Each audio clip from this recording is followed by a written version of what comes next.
Muy buen día. Mi nombre es Fabián Elizondo Arrieta y seré su instructor en el módulo 5 del curso de Inspectores Viales Ciudadanos de la NAME, Universidad de Costa Rica, referido al tema de pavimentos rígidos. Se debe tener en cuenta que un pavimento rígido es aquel que tiene una losa de concreto hidráulico como superficie de ruedo donde transitan los vehículos. Esta, por lo general, está dispuesta sobre una base que puede ser granular o estabilizada. El nombre, pavimentos rígidos, se refiere a que estos pavimentos son poco flexibles ante las cargas, esto por la rigidez que tiene la losa de concreto en comparación de una mezcla asfáltica, por ejemplo, de un pavimento flexible. Por lo tanto, el concreto hidráulico es el principal componente de los pavimentos rígidos. Este, a su vez, está compuesta por la pasta y los agregados. La pasta se refiere a la unión entre el cemento, el agua y el aire atrapado entre el concreto, y los agregados a la piedra y la arena.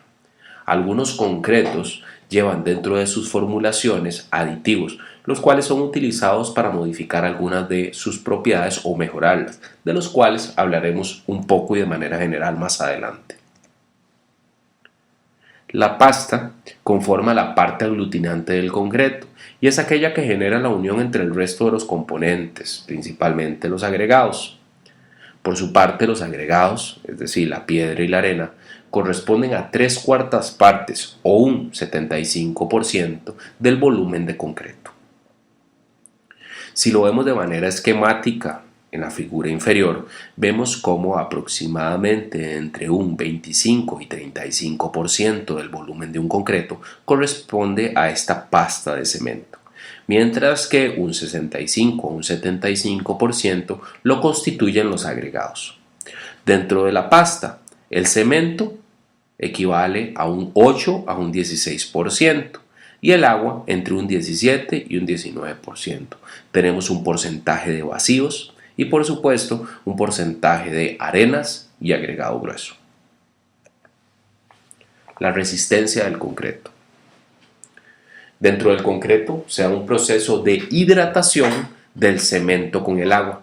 Esto produce una serie de reacciones químicas que producen el endurecimiento del concreto. Vemos en la parte inferior una fotografía a nivel microscópico de los productos de estas hidrataciones, que como mencionamos son los que le dan el endurecimiento al concreto. Este se manifiesta en la ganancia de resistencia del concreto y esta ganancia de resistencia o la resistencia final que se obtenga es la principal característica del concreto. El proceso de ganancia de resistencia se produce al darse la hidratación del cemento y aumenta o es progresivo con el tiempo. Por lo tanto, la hidratación del cemento se conoce como este conjunto de reacciones químicas del cemento y el agua. Por lo tanto, es importante tener en cuenta que la ganancia de resistencia no puede existir a menos que exista agua. El fraguado, por su parte, es un periodo de tiempo en el cual la mezcla de concreto pasa del estado fluido al estado sólido y se reconoce como la primera etapa dentro del proceso de endurecimiento del concreto. En la gráfica que vemos en la parte inferior, vemos en el eje vertical la ganancia de resistencia a través de un ensayo de penetración y en la escala horizontal vemos el tiempo en horas. Cada una de estas líneas corresponde a cómo es la progresión de la resistencia conforme va pasando el tiempo. Algo también importante de notar es que a mayor temperatura la ganancia de resistencia es más acelerada respecto a concretos que estén a menor temperatura. La temperatura ambiente, por lo tanto, es un factor importante en el fraguado del concreto. Adicionalmente, podemos definir que existen un par de periodos dentro del fraguado que corresponden al fraguado inicial. Este se refiere a un periodo de tiempo en que el concreto pierde apreciablemente su plasticidad o su trabajabilidad y se vuelve difícil de manejar. Corresponde aproximadamente a 45-60 minutos dependiendo del concreto. Y es importante también mencionar en este punto que es este periodo de tiempo en donde nosotros podemos manipular el concreto. Luego de esto se vuelve difícil y los acabados o la calidad del concreto se ve disminuida. El fraguado final, por su parte, es cuando el concreto logra una consistencia elevada o apreciable y corresponde aproximadamente a 8 horas. Estos tiempos se debe reconocer que son tiempos aproximados porque dependen del tipo de concreto y también de los aditivos que yo utilizo para el mismo. El curado del concreto es un factor importantísimo dentro de la calidad y resistencia final que tenga el concreto. Una vez fraguado, las reacciones de hidratación del cemento continúan y la resistencia del concreto aumenta con el paso de las horas, los días e inclusive los meses y años. Eso sí, siempre y cuando existan las condiciones de humedad que permitan las reacciones que producen esta ganancia de resistencia. El curado del concreto, por lo tanto, se refiere a garantizar la presencia de agua para la hidratación del cemento en su proceso de ganancia de resistencia. Vemos en las gráficas inferiores cómo el concreto, conforme pasa el tiempo también, va ganando resistencia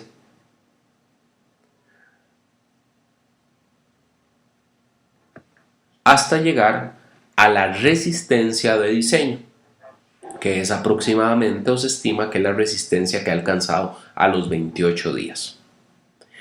Nuevamente, es importante reconocer que no se va a lograr la resistencia que se requiere del concreto si éste no tiene un proceso de curado, es decir, de hidratación adecuado. De manera comparativa, tenemos una gráfica en donde se dibujan las ganancias de resistencia de un concreto que ha sido curado en diferentes periodos. Tenemos en la tercera línea, de abajo hacia arriba, la ganancia de resistencia que presenta un concreto que fue curado durante 7 días posteriores a su mezclado. Si lo comparamos con un concreto que fue curado solamente 3 días después de ser mezclado, vemos que esta resistencia o la resistencia final llega a ser aproximadamente un 80% de la resistencia que logró el concreto que fue curado durante 7 días posteriores a su preparación. De igual manera, si lo comparamos con un concreto que nunca fue curado después de su proceso de fabricación, vemos que este concreto logra resistencias aproximadamente entre un 55 o 60% de la resistencia del concreto que fue curado los 7 días. Y por su parte, un concreto que tuvo un curado permanente logra tener un 25% más de la resistencia de ese concreto que fue curado durante 7 días. Es decir, nosotros podemos tener resistencias que se reducen a la mitad si yo no hago un curado adecuado, o inclusive puedo tener resistencias mayores si las condiciones son favorables y me permiten una hidratación posterior a los 7 días de ser fabricado el concreto. Entonces, ¿qué es la resistencia? La resistencia es la medida de la capacidad del concreto a resistir cargas y es un valor comparativo a una edad determinada, por ejemplo a los 28 días. Este es un periodo en el cual el concreto debe alcanzar al menos el 100% de la resistencia de diseño, es decir, el 100% que se está contemplando dentro del diseño estructural de un elemento, como por ejemplo el pavimento.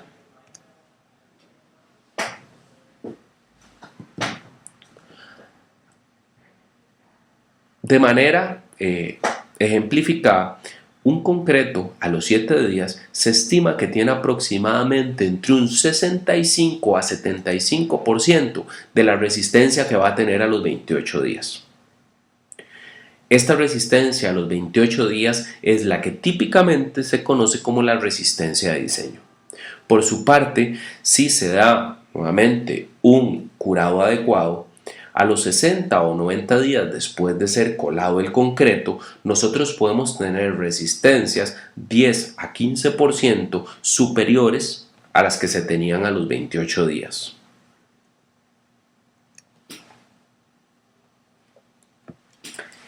El ensayo característico para medir la resistencia del concreto son los cilindros que se fallan a compresión. Estos cilindros son cilindros metálicos típicamente de diámetro de 15 centímetros por una altura de 30 centímetros. El concreto se coloca en ellos en tres capas, las cuales van a ser compactadas mediante una varilla que se introduce 15 veces por capa.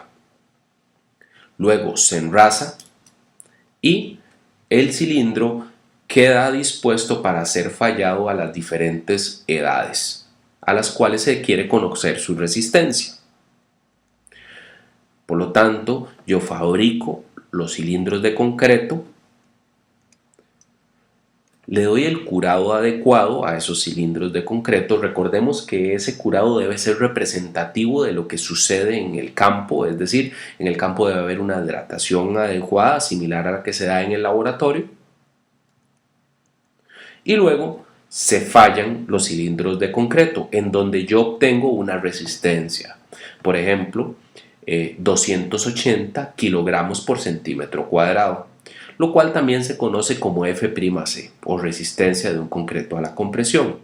Yo puedo tener concretos de diversas resistencias, concreto de resistencias 210 kilogramos por centímetro cuadrado o 350 kilogramos por centímetro cuadrado. En fin, el diseño es el que me va a definir la resistencia final.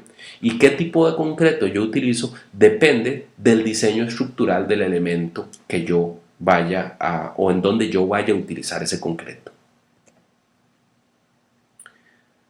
En pavimentos, más que la resistencia a la compresión, nos interesa principalmente la resistencia a la flexión o módulo de ruptura, como también se conoce. Pues esta es la manera en la que falla típicamente un pavimento. Si lo vemos de manera esquemática, nosotros tenemos una viga que es apoyada en los extremos y se carga en la parte superior. Este tipo de carga va a hacer que la viga se flexione y se quiebre, de manera similar como ocurre en un pavimento cuando es cargada por los vehículos. Si comparamos la resistencia a la flexión con la resistencia a la compresión, típicamente la primera, la resistencia a la flexión, es mucho menor que la resistencia a la compresión, aproximadamente entre un 15 y un 20%. Vemos en las imágenes inferiores ese proceso de falla en la cual yo averiguo la resistencia de un concreto a quebrarse o a fallar por tensión.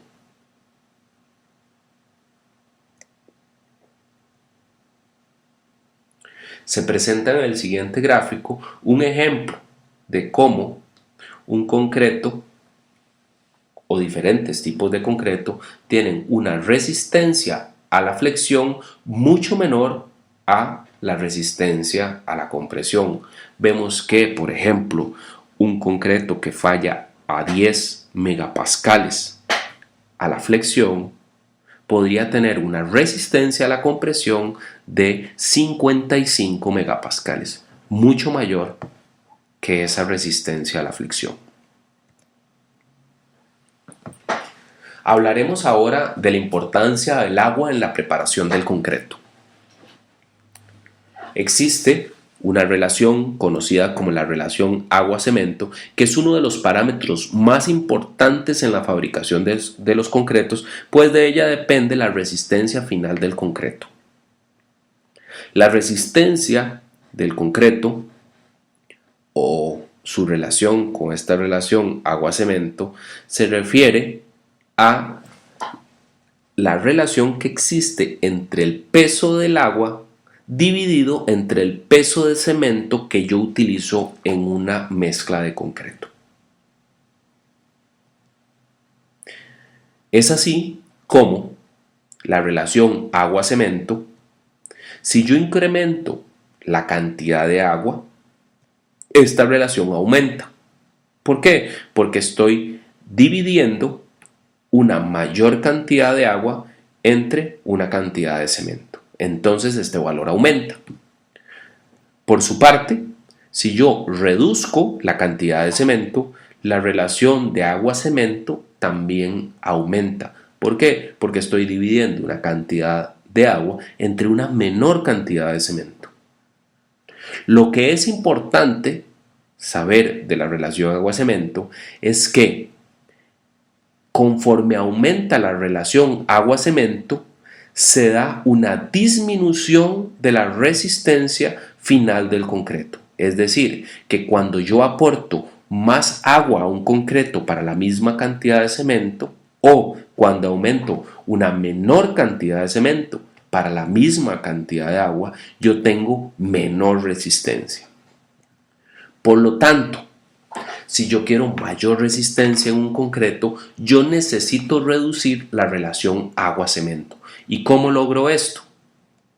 Ya sea utilizando mayor cantidad de cemento o para una misma cantidad de cemento, reduciendo la cantidad de agua.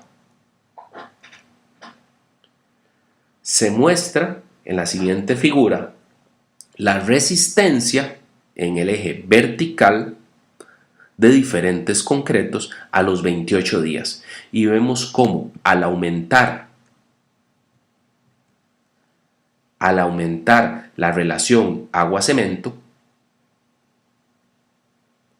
la resistencia del concreto va disminuyendo en promedio. Esto se da porque o yo reduje la cantidad de cemento o yo aumenté la cantidad de agua en una mezcla de concreto hidráulico. Otro ejemplo lo vemos en esta gráfica. Ya sabemos que el concreto va a ir ganando resistencia conforme va pasando el tiempo, siempre y cuando tenga condiciones de hidratación adecuadas. Ahora, en este gráfico también se presentan diferentes tipos de concreto en donde se varió la relación agua-cemento.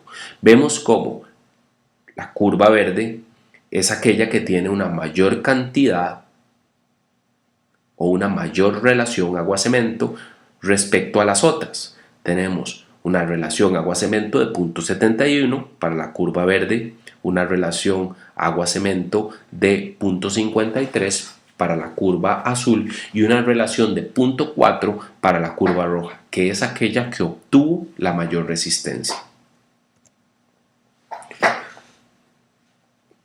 Por lo tanto, ¿cuáles son las ventajas de reducir la relación agua-cemento? Uno, que yo voy a obtener mayores resistencias tanto a la compresión como a la flexión. Dos, voy a reducir el fisuramiento por contracción. Más adelante vamos a hablar de esta característica del concreto, pero entre menos sea la relación agua-cemento, yo voy a tener menos riesgo de que mi concreto se fisure por contracción. Va a existir una disminución en la permeabilidad del concreto, un aumento de la resistencia a la intemperie, principalmente en zonas en donde haya bajas temperaturas o el efecto de aguas marinas o saladas que pudieran afectar refuerzos en concreto. Y también voy a mejorar la adherencia entre el concreto y acero de refuerzo cuando yo reduzco la relación agua-cemento. Ahora, no siempre yo tengo que buscar relaciones agua-cemento bajas. ¿Por qué? Porque hay otro cierto grupo de consideraciones a tomar en cuenta. Por ejemplo, el tipo de colocación y compactación que yo esté utilizando, el transporte. A manera de ejemplo, les menciono que procesos constructivos con equipos automatizados pueden manejar concretos con relaciones agua-cemento menores, es decir, concretos con trabajabilidades también menores. ¿Por qué? Algo que no les había mencionado es que la relación agua-cemento también afecta la trabajabilidad. Conforme yo voy reduciendo la cantidad de agua o aumento la cantidad de cemento dentro de una mezcla de concreto, esta puede ser que se torne menos trabajable. Gana resistencia, pero es menos trabajable. Estos concretos se manejan bien en equipos automatizados de colocación. Sin embargo, si yo estoy colocando concreto colado, es decir, intensivo en mano de obra, estos concretos no pueden ser colocados si tienen trabajabilidades muy bajas.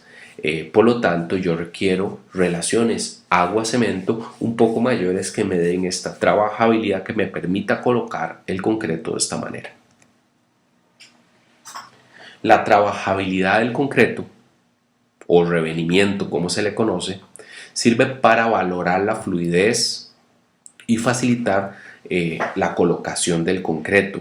Y existe una prueba que se llama prueba de Abrams, revenimiento. Esta prueba se hace con un cono truncado, el cual es abierto en la parte superior e inferior. Se coloca igualmente que en los cilindros de concreto 3 capas que son compactadas con una varilla que penetra en el concreto para sacar el aire que se encuentra dentro de la mezcla de concreto. Posteriormente se enrasa y se levanta rápidamente el cono truncado. Por la fluidez que tiene el concreto, este va a tender a bajar respecto a su altura original, y la medición de la altura original respecto a la altura final que tiene la masa de concreto se le conoce como revenimiento. Concretos más trabajables tendrán revenimientos mayores, concretos menos trabajables pues van a garantizar o van a mantener más constante su forma y su altura va a permanecer pues más similar a la original. Aquí vemos una tabla en donde se hablan de los revenimientos máximos y mínimos de distintos tipos de concreto utilizados para varios elementos. En losas y pavimentos de concreto vemos como el revenimiento máximo que se busca es de 8 centímetros y el revenimiento mínimo de 2. Las variaciones dentro de este rango pueden depender, como ya lo mencionamos hace un momento, de por ejemplo si yo estoy utilizando un equipo sofisticado para la colocación de la losa de concreto o si el concreto es colado con alto grado de trabajo de operarios.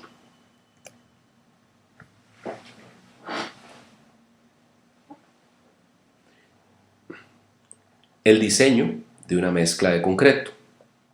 Este consiste en obtener la dosificación de los distintos materiales que conforman el concreto, a saber los agregados, el cemento y el agua.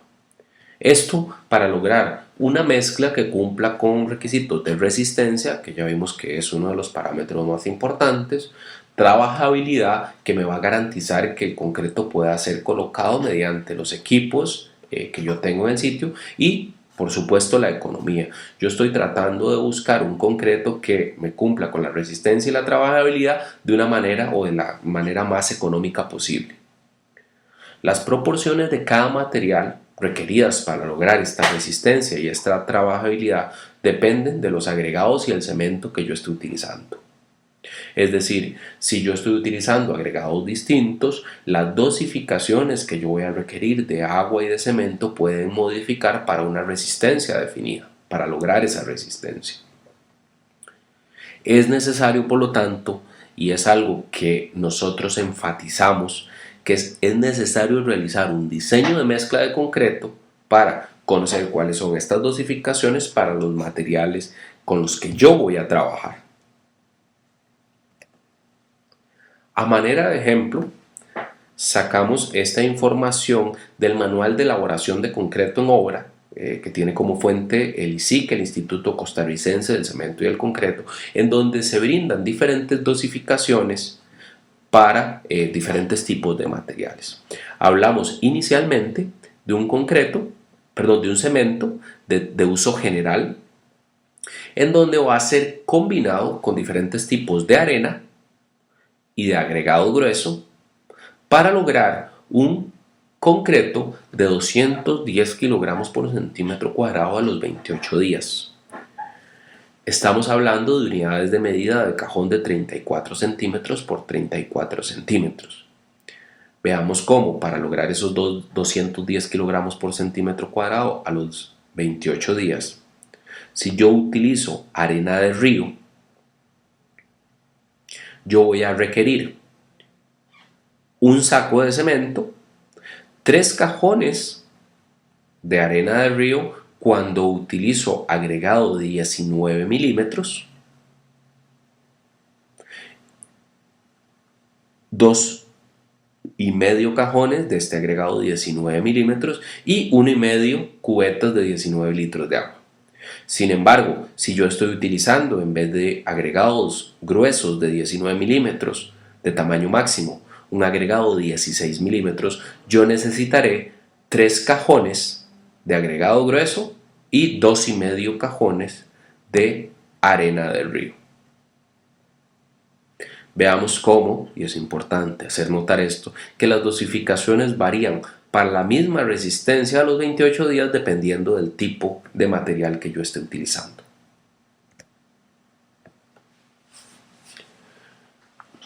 La resistencia del concreto, entonces, como mencionamos, dependerá de un diseño estructural del pavimento que realiza el ingeniero. Típicamente, para pavimentos de alto volumen de tránsito, se acostumbra a utilizar mezclas de alta resistencia con módulos o resistencias a la flexión mayores a los 35 kilogramos por centímetro cuadrado, correspondiente a resistencias a la compresión mayores a los 280 kilogramos por centímetro cuadrado. Esto dependerá, repetimos, del diseño que se haya hecho de los espesores que van a ser utilizados en el pavimento rígido. Típicamente se colocan en espesores mayores a 15 centímetros.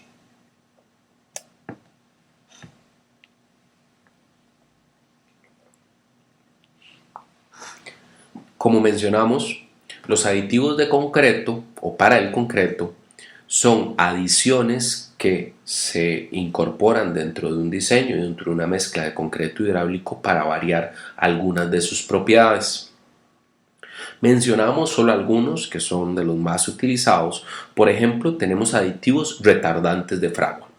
Ya sabemos que la fragua es el proceso que sufre un concreto en donde va variando sus propiedades y pasa del estado fluido al estado sólido. ¿Por qué quisiéramos retardar la fragua? Puede ser, por ejemplo, porque requerimos mayor tiempo para el colocado del concreto y para darle buen acabado. De la misma manera, yo puedo tener acelerantes de fragua. ¿Por qué? Porque requiero ganar resistencia más rápidamente. Estos tipos de aditivos se utilizan, por ejemplo, cuando yo estoy colando una losa de concreto en una calle muy transitada en la cual requiero altas resistencias a edades tempranas. En el mercado existen, por ejemplo, concretos en donde a las 7 o 24 horas tienen resistencias equivalentes a las que un concreto normal lograría a los 7 o 28 días de ser colocado. Existen también aditivos reductores de agua. Estos aditivos lo que hacen es mantener las condiciones de trabajabilidad de un concreto utilizando una baja cantidad de agua. ¿Esto en qué nos puede ayudar? A que al reducir la cantidad de agua tengo relaciones agua-cemento bajas, por lo tanto yo puedo tener resistencias elevadas finales del concreto. Y me garantizo también una trabajabilidad adecuada, que es algo similar con lo que ocurre con los plastificantes, que me permiten tener concretos fluidos o muy trabajables y darle excelentes acabados a losas de concreto. Algunos de estos aditivos pueden o algunas de estas propiedades pueden ser incorporadas en un mismo aditivo, es decir, un aditivo puede ser retardante y al mismo tiempo puede ser reductor de agua. La compactación del concreto también es un factor muy importante para garantizar su calidad. Esta compactación se hace mediante vibración mecánica, la cual da movilidad a los agregados, saca el aire atrapado, llena los agregados o los espacios que quedan vacíos dentro de los agregados con pasta y con agregados menores, y así también se garantiza que haya un mayor contacto, mayor adherencia y por lo tanto una mayor resistencia final del concreto. Una compactación deficiente del concreto reduce la resistencia y la durabilidad del mismo. Vemos en estas figuras un compactador o un vibrador del concreto típico, en donde tiene un vástago que vibra, se introduce en el concreto y este acomoda las partículas, saca el aire y nuevamente beneficia la resistencia y la durabilidad.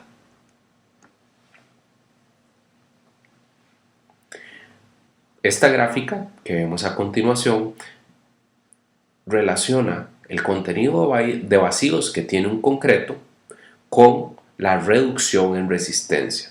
Si tiene 0% vacíos, su resistencia o la reducción de resistencia va a ser 0%. Pero conforme nosotros vamos teniendo más vacíos en el concreto, producto de una deficiente compactación o vibración, el concreto empieza a reducir su resistencia. Vemos que puede llegar a reducir la resistencia considerablemente.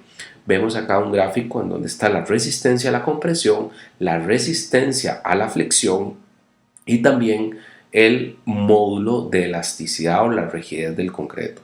Todas ellas reducen conforme yo tengo más cantidad de vacíos en el concreto.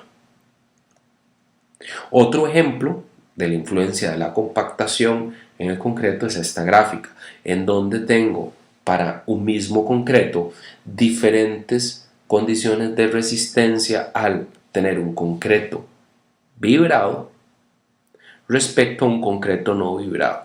Veamos por ejemplo que un concreto en el que yo tuve una resistencia de 50 megapascales, al ser vibrado tiene una resistencia inferior si este mismo concreto no fue vibrado.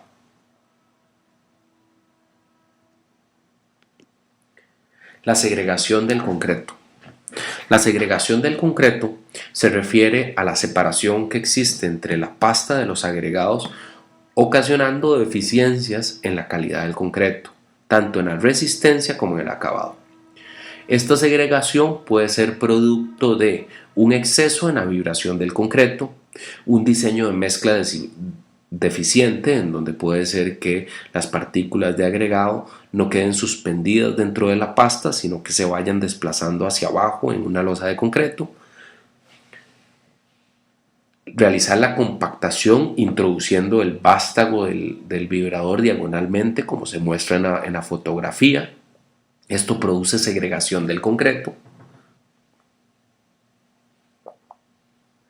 Contacto entre el vástago y la formaleta lateral, o un proceso de colocación del concreto en donde las alturas de vertido sean mayores a 1.5 metros. ¿Por qué? Porque existe una fuerza de inercia en donde el concreto cae en la superficie de la base y los agregados se sumergen en la profundidad del concreto. Esta es una fotografía en donde se muestra un ejemplo de esta segregación. Vemos que hay una mayor acumulación del concreto en la parte inferior respecto a la parte superior, en donde se concentró una gran cantidad de pasta. Más ejemplos. Veamos cómo existe esta división entre la pasta y los agregados. Y nuevamente, este es un problema porque van a existir diferencias de resistencia entre las partes inferiores y posteriores del concreto.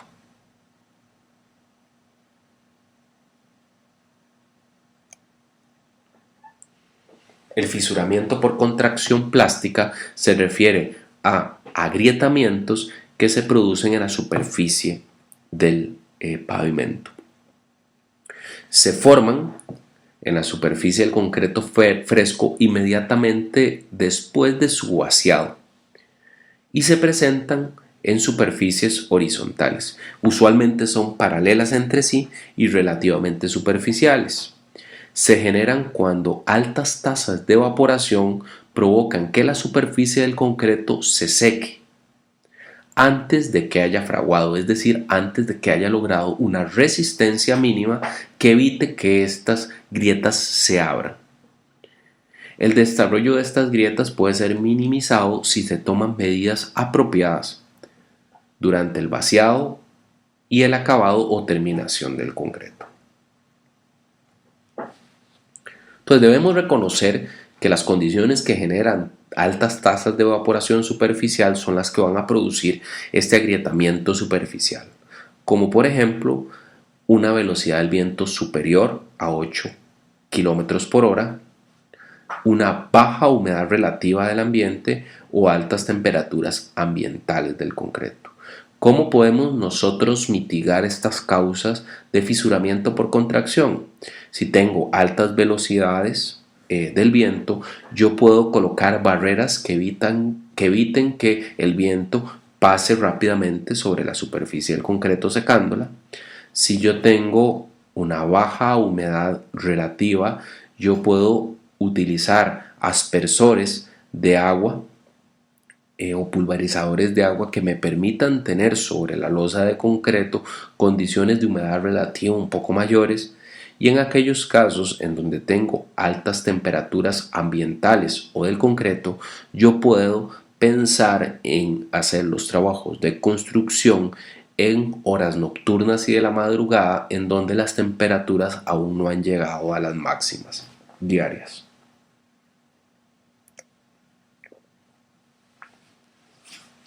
Hablaremos ahora del calor de hidratación.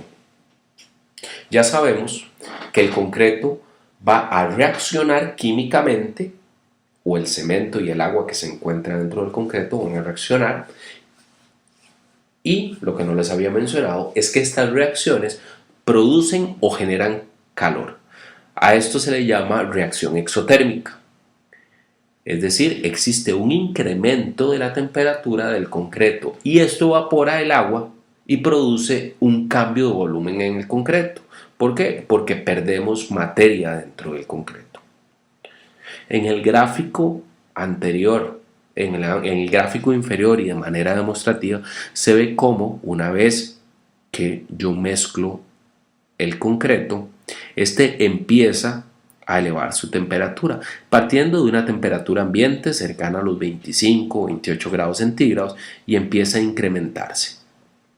Esta temperatura puede llegar a temperaturas tan elevadas como 65 grados centígrados y posteriormente a esto ya empieza a reducirse hasta llegar nuevamente a temperaturas similares a las temperaturas del ambiente. Esto luego de un proceso muy extenso, por ejemplo, 240 horas, es decir, 10 días. Es importante recalcar en este momento que este proceso de calor de hidratación evapora el agua y esta evaporación del agua va a hacer que el volumen del concreto varíe. Más adelante hablaremos un poco de cuáles son los efectos de estos cambios volumétricos. Hay un proceso definido como el sangrado del concreto que también es importante para garantizar la calidad del mismo. Este sangrado es la formación de una película superficial de agua sobre el concreto. Esta película de agua garantiza que no se forme el fisuramiento por contracción. ¿Por qué? Porque permanece la superficie del pavimento húmeda. Sin embargo, si este sangrado es muy excesivo, podría cambiar la relación agua-cemento en la superficie y por lo tanto lograr o ocasionar reducciones en la resistencia. ¿Por qué? Porque aumentamos esa relación agua-cemento.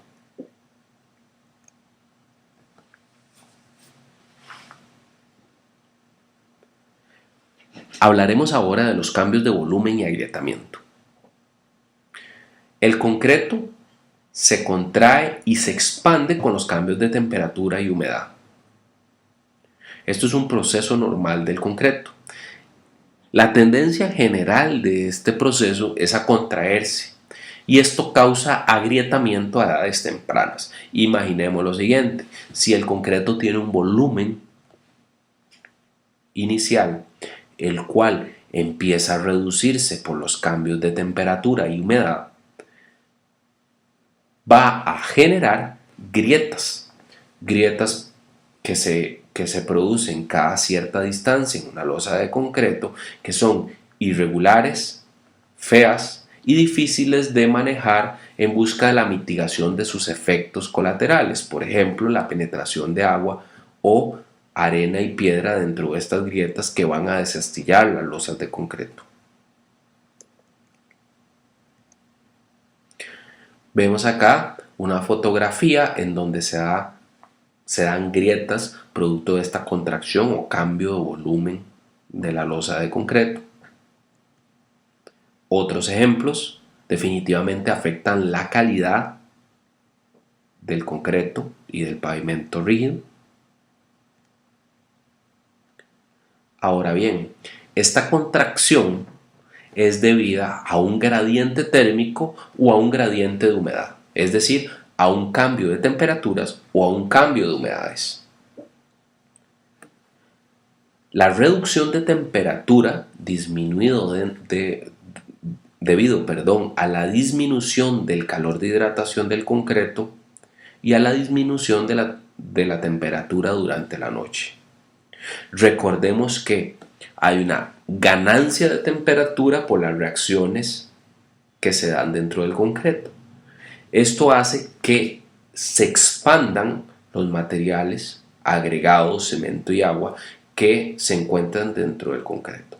Luego empieza a disminuir la temperatura y estos materiales empiezan a contraer.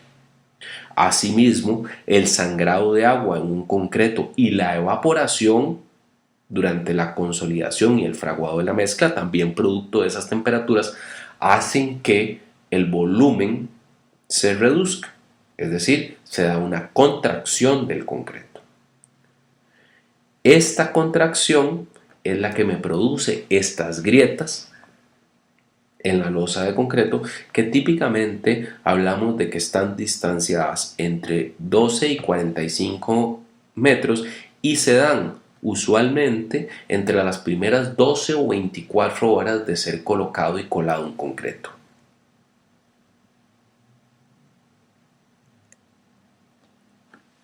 Existe un efecto de pandeo en las losas de concreto que se le conoce como alabeo. Este alabeo es un cambio de forma que tiene el concreto producto de el calentamiento que se da por el sol. Nuevamente, al pegar los rayos del sol sobre la superficie de la losa de concreto, este se expande superficialmente en el día y se contrae al cambiar a temperaturas más bajas en la noche.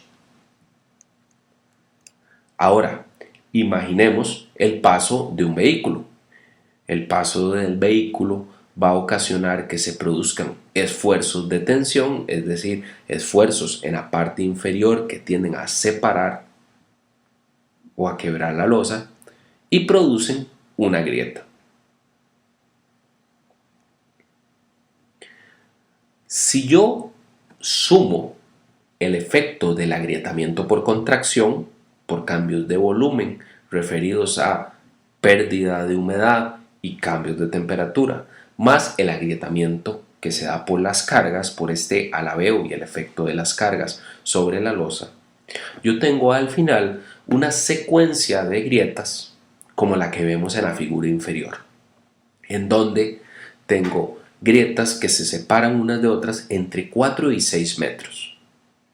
Usualmente este tipo de agrietamiento, al sumar el efecto de las cargas y el efecto de los cambios volumétricos, suele ocurrir entre las primeras 12 horas y puede tomar algunos meses, pero es un efecto o un reflejo normal de las condiciones típicas a las que es sometido una losa de concreto. Es por esto que se fabrican o se preparan las losas de concreto con juntas. Entonces, para controlar el agrietamiento, entonces se realizan cortes de juntas a fin de indicarle al concreto dónde queremos que se generen las grietas, que naturalmente van a aparecer. Con ello nos garantizamos que no habrá grietas, que no habrá más grietas que las que se han diseñado debido a fenómenos de pérdida de volumen y calor y enfriamiento naturales del día y de la noche.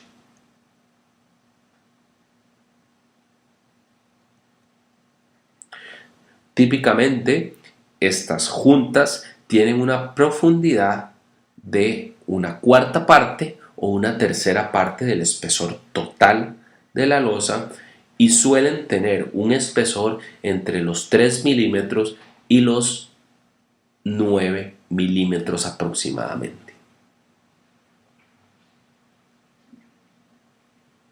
Vemos en esta figura cómo ya se formó la grieta luego de pocas horas de ser colocada la losa, producto de la contracción del concreto. En algunos casos, estas juntas tienen que ser tratadas y esto se hace mediante la colocación de un cordón que servirá de base dentro de la junta y un epóxico o sello que evita que se metan tanto materiales incompresibles como piedras o arena o que se meta la humedad que va a dañar la base o la misma losa de concreto. Para esto o este proceso consiste en el aserrado de las juntas de concreto dentro de la losa de concreto, la limpieza de estas juntas para garantizar la adherencia del epóxico con las paredes de las losas, la colocación cuando se requiere del cordón que va a servir nuevamente de base para colocar el sello y posteriormente la colocación del sello que va a evitar nuevamente la penetración del agua de materiales incompresibles como piedras o arena. Vemos en la última fotografía un núcleo sacado de una junta de un pavimento de concreto, en donde vemos el cordón y el sello asfáltico.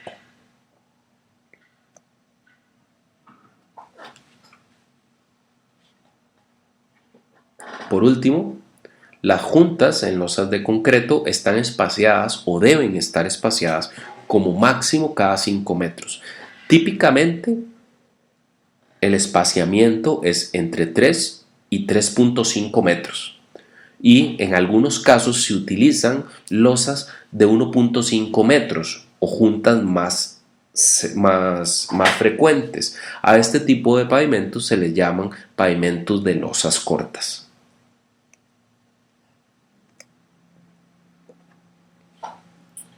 Hablaremos ahora de las dovelas o barras de transferencia. Las dovelas son barras de acero que se colocan transversales a la junta.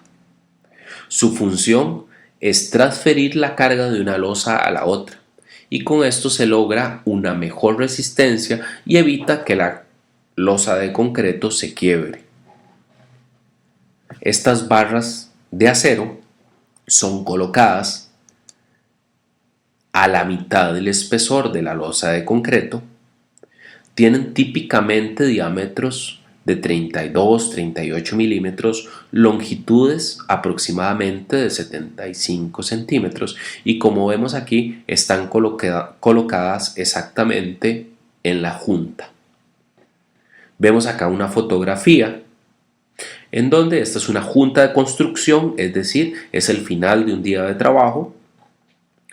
Terminamos exactamente en una junta, vemos como las dovelas sobresalen en la losa de concreto, ubicadas a la mitad del espesor y van a ayudar a transferir cuando transite por acá el vehículo las cargas de esta losa a la que se va a colocar a la par de ella.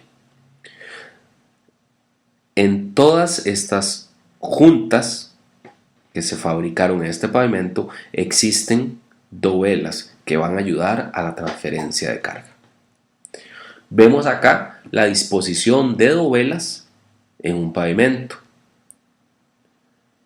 Existen elementos que ayudan a mantener las dovelas a una altura de medios de la losa. Estos elementos se les llaman canastas y tienen que estar bien sujetas a la base para evitar que cuando se está colocando el concreto se desplace. No todos los pavimentos requieren dovelas de transferencia. Esto también es parte del diseño estructural o lo define el diseño estructural. ¿Cuál es la función de una dovela? Básicamente la siguiente. Cuando yo tengo un vehículo transitando por una losa de concreto, esta se va a deformar. Muchas veces no es percibido fácilmente por los usuarios, pero esto es lo que ocurre. Si yo no tengo una adecuada transferencia de esta losa a la aledaña, se produce una grieta. Cuando yo garantizo una transferencia de carga con la dovela, este tipo de grietas no se me producen. Hay algo importante de mencionar y es que entre más pequeñas sean las dimensiones de una losa, menos va a ser la necesidad de utilizar dovelas. Es por eso que en pavimentos de losas cortas no son requeridas las dovelas de transferencia de carga. Vemos acá nuevamente algunas fotografías de las dovelas dispuestas en un pavimento que está siendo colocado. Vemos acá un equipo de colocación de concreto y nuevamente acá una junta de construcción en donde vemos las dovelas que sobresalen y que nuevamente van a quedar embebidas con la losa aledaña. Es importante garantizar que las dovelas sean adecuadamente lubricadas. Lo que se les está colocando acá a las dovelas es grasa. Esto porque las dovelas no pueden quedar adheridas a la losa de concreto, porque de lo contrario, como la losa de concreto sufre cambios de volumen producto de la temperatura, si quedan adheridas, este movimiento va a generar grietas en las juntas. Entonces es importante garantizar esta lubricación adecuada. Y también es importante garantizar que las dovelas van a quedar a la mitad del espesor final de la losa. Deben ser, como ya lo mencioné, bien adheridas a la base para que en el momento en el que se esté colocando el concreto, estas no se vayan a desplazar, porque de lo contrario no realizarían el trabajo para el cual son colocadas.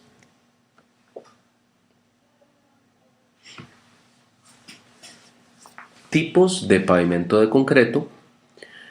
Hay muchos tipos de pavimentos de concreto. Sin embargo, en este caso solo vamos a mencionar dos de ellos y algunas de sus características.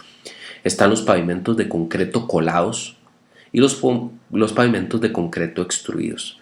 La diferencia, y ya la había mencionado de manera general, es que unos son intensivos en mano de obra y otros son colocados mediante equipos de colocación de alto rendimiento. Algunas de las diferencias entre ambos es, por ejemplo, que los concretos colados o los pavimentos rígidos colados no requieren formaleta respecto a los pavimentos extruidos, en donde el equipo que lo coloca pues va desplazando una formaleta que le da el acabado final. Este tipo de concretos requieren de revenimientos menores, es decir, ser pavimentos menos concretos, menos fluidos, que garantizan poderse ser colocados y que no se desplacen posteriormente.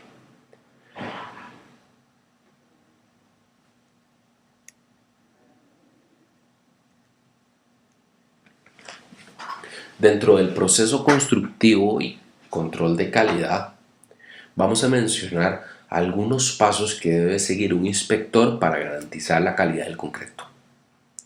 Como punto 1, inicialmente se debe verificar que el concreto cumple con los requisitos de resistencia y trabajabilidad que fueron solicitados para el proyecto.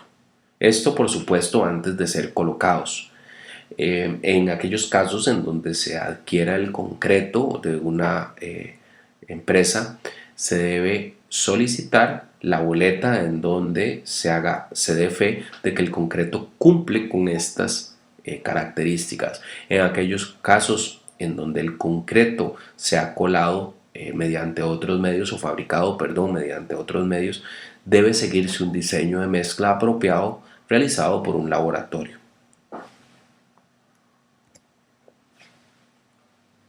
2.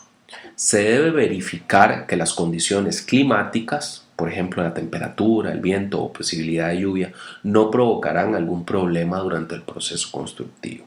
Por ejemplo, mencionamos algunas condiciones, por ejemplo, en donde si vamos a tener condiciones de temperaturas muy elevadas, es importante tomar la decisión de si es más conveniente hacer los trabajos de colocación en horas de la noche y de la madrugada, donde todavía no vamos a tener ese efecto, porque recordemos que si tenemos una pérdida acelerada de humedad, esto puede acelerar el proceso de agrietamiento de las losas, entre otras condiciones, como por ejemplo el viento, que produce fisuramiento por contracción plástica. Es muy importante realizar los ensayos de verificación de calidad para garantizar que se cumplen con los requisitos de resistencia y trabajabilidad.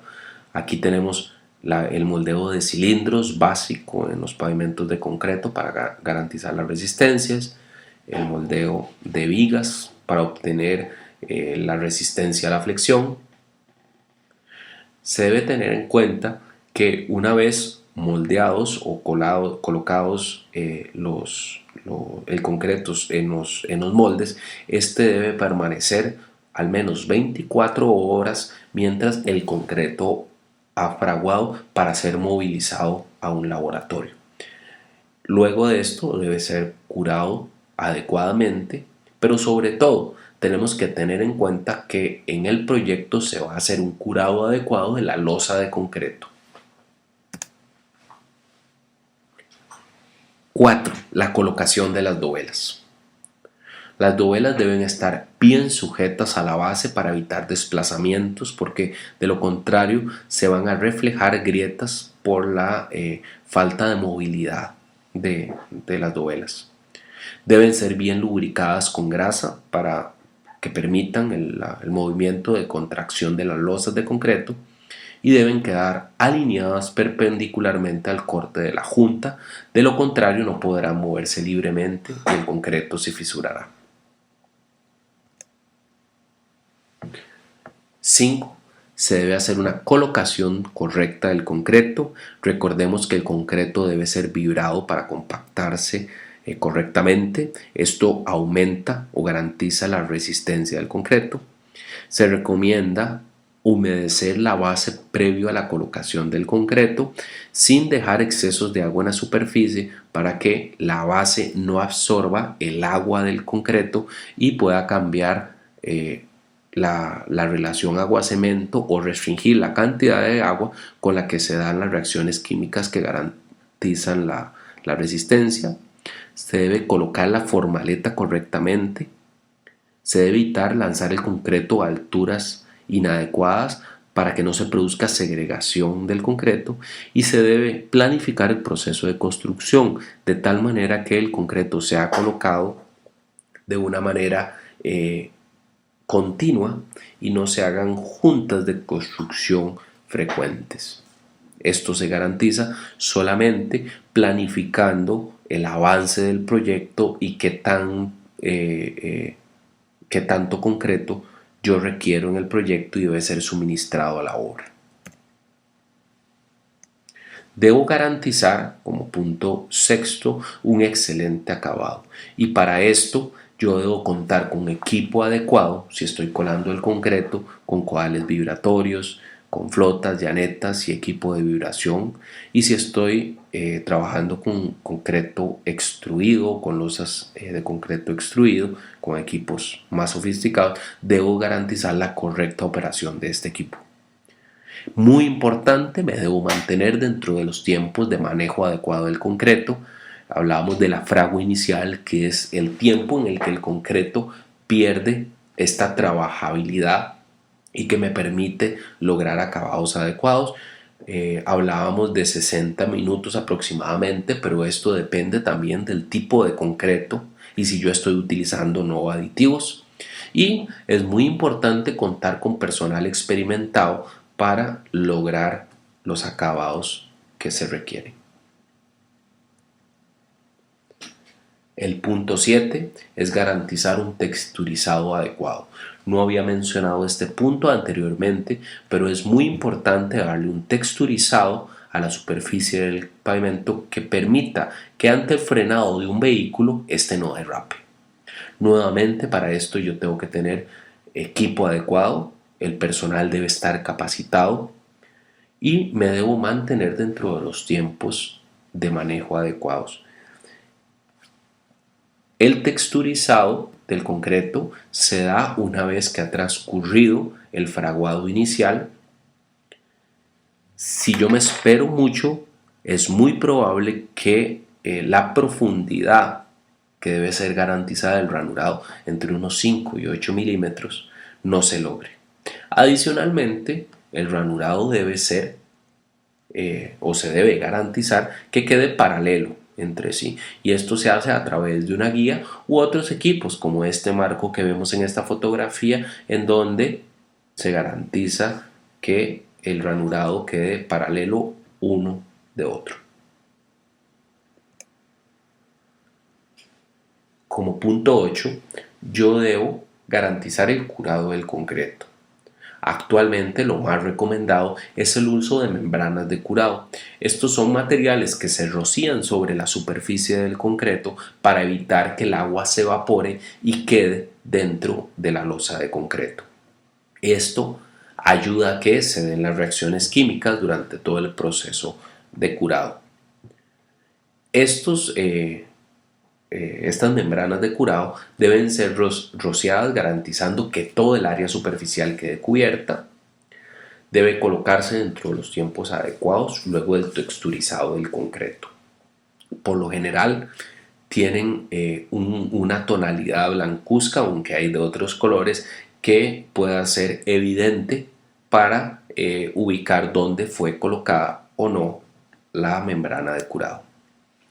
El aserrado de las juntas, como lo mencionamos, es un punto muy importante de la construcción de un pavimento de concreto.